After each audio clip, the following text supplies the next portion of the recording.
Hello everyone, Jolene here from Jolene Life Coach, and today we're going to be talking about the difference between a karmic relationship and your twin flame.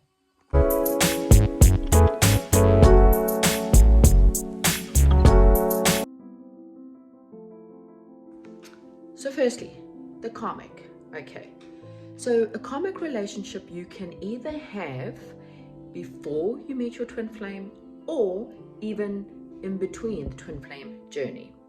You normally meet them at a time when you're needing to learn a specific lesson. These are past life relationships, just like a twin flame, but they come in for a specific reason and one reason only, and that is to teach you a karmic lesson or to complete a karmic cycle. So when you meet a karmic, it is instantaneously passionate, okay? They draw you in. You're supposed to be drawn in. So just like it's magnetic when you meet your twin flame, with the karmic it's a lot more passionate. There's an instant attraction between you and your karmic, and there's this need to be with them, okay? And it's normally quite strong within the sexual needs. In fact, normally the karmic relationship is highly sexual. And this is for you to learn the difference between lust and true love. When you meet the karmic, you will normally have quite a few highs. It starts off very quickly. It turns serious quite quickly, well, at least hits high peaks quite quickly. The problem is that once it hits a high peak, it starts to drop.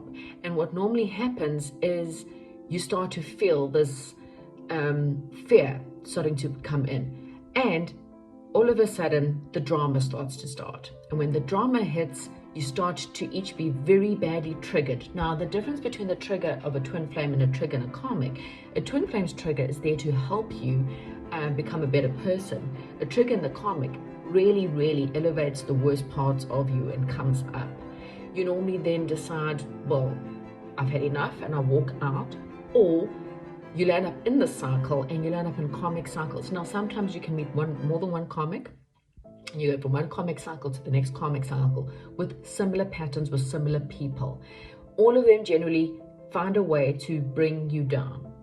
They make you question your self-worth. They make you question who you are. They make you question why you are in relationships, because it allows you to become a better person ultimately. It allows you to realize what your triggers are, realize where your shadows are, and pushes you to do the work. Normally, if you, with a karmic, generally, because of just like an abusive relationship where the person who's being abused is always looking for validation from the person who abused them. And that can be parent, child, physical abuse, emotional abuse. The person who makes you feel the worst is the person that you want validation from the most. And that is a karmic relationship. Now, normally you should get out of it in the first year or two, but a lot of the times that cycle can repeat because you have not learned the lesson. Now, even getting out of a karmic relationship is not going to be very easy because of the tug and pull that you feel. Because of the fact that you're now feeling pretty low in yourself, your self-worth is pretty low, and like a drug, okay, when you have the high, it feels really good. So when you're having the low, you automatically want to feel that high. And so sometimes these cycles go with you guys breaking up because of drama, because of pain, because of trust issues, whatever it is. And then what happens is you get back together because you have that high again, and then the drama starts, and this is what happens in a karmic relationship. You have loads of highs, but you have tons of lows. And so sometimes it takes a long time or a lot of pain. Sometimes it takes years of making up, breaking up, making up, breaking up, for you to actually realize this relationship's not good for me. And sometimes it's that breaking point that makes you fall to your knees and realize, I have to change something because this is not right.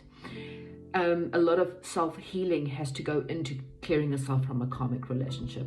I'm sure there's many karmic cord cutting videos out there.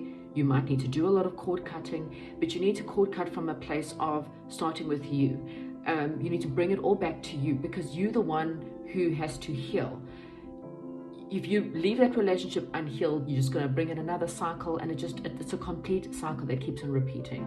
So the karmic is there to teach you a karmic lesson, normally about your self-worth, normally shows you the worst parts of who you are, your shadow self, and it forces you into isolation sometimes afterwards, and it forces you to actually heal who you are. So now your twin flame, very similar to a karmic. You meet them and you have this instant bond, perhaps, or this instant feeling of happiness or feeling of warmth with the person. There's definitely an attraction, and it's not always a physical attraction. Sometimes there is a physical attraction, but a lot of the times it's more of a heartfelt attraction. That is the difference. Twin flames is heartfelt. There's the sense of knowing each other, and it's a sense of this person brings in a calmness to you for some unknown reason. You feel like this person could be your best friend. You can talk for hours with your twin flame, and you can talk about anything that you want to talk about. You can actually be who you are and not feel like you're being judged. The difference is that the triggers in a twin flame is normally one of fear. Normally you've either come out of a karmic relationship, so you've dealt with the pain and the loss of what it felt like to have a karmic, or it brings up childhood wounding. So that is again the need to be a certain person in order to be accepted in life, and the twin flame can sometimes bring that out in you. Now often those triggers can push the twin flames apart. There's a separation phase because of fears.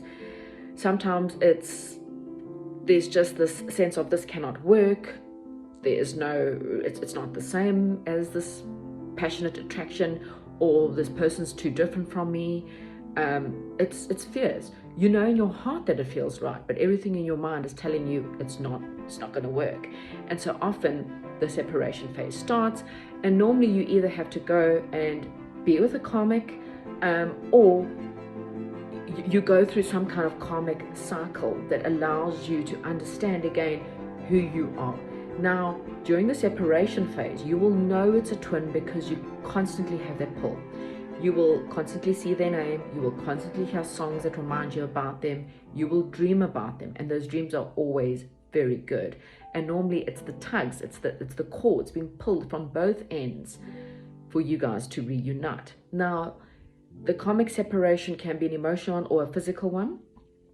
It might be emotionally disconnecting, keeping things at a very friend-like basis for long periods of time, or it could be a physical separation where you both split up and go in totally different ways, and it can take years, but that pull is always there. There's this unexplainable pull towards that person, and no matter how far or how many years have gone, when you guys get reunited, it will be as if it's never been apart. But yes, you have to each go through what's called an ego death. This is when you start to learn who you are, really who you need to be, what you really want to be, what do you need to release, what patterns do you constantly repeat, and how do you heal those. So normally once you've realized that you needed to go through a lot of healing, you've taken the time out, you've really worked on your shadow work, and you have a bit of enlightenment, there will be normally a union. Now, not everyone is always going to end up with their twin flame. If the healing hasn't been done from one twin or another, the twin flame journey might be cancelled. So this does happen because it takes two people to really come together, and it takes two people who have gone through the emotional growth. You needing to each be 100% emotionally independent so that there is no more massive amount of triggers. Not to say that there aren't still going to be issues within the twin flame relationship. There's always going to be triggers, but you're at an emotional maturity that is good enough to be able to get you through the union phase. And again, it will be like coming home, and that was what the feeling should feel like. It should feel like two friends, two family members, two lovers coming home in order to bring back a healthy union. So that is the difference between them. You may obviously ask me any questions below. I have got a video on my other channel, the Chi Lifestyle channel, link is below, where you can go and see who is your twin flame. So that's what I have. You have a fantastic week and hopefully you enjoyed the video, and I'll chat to you soon.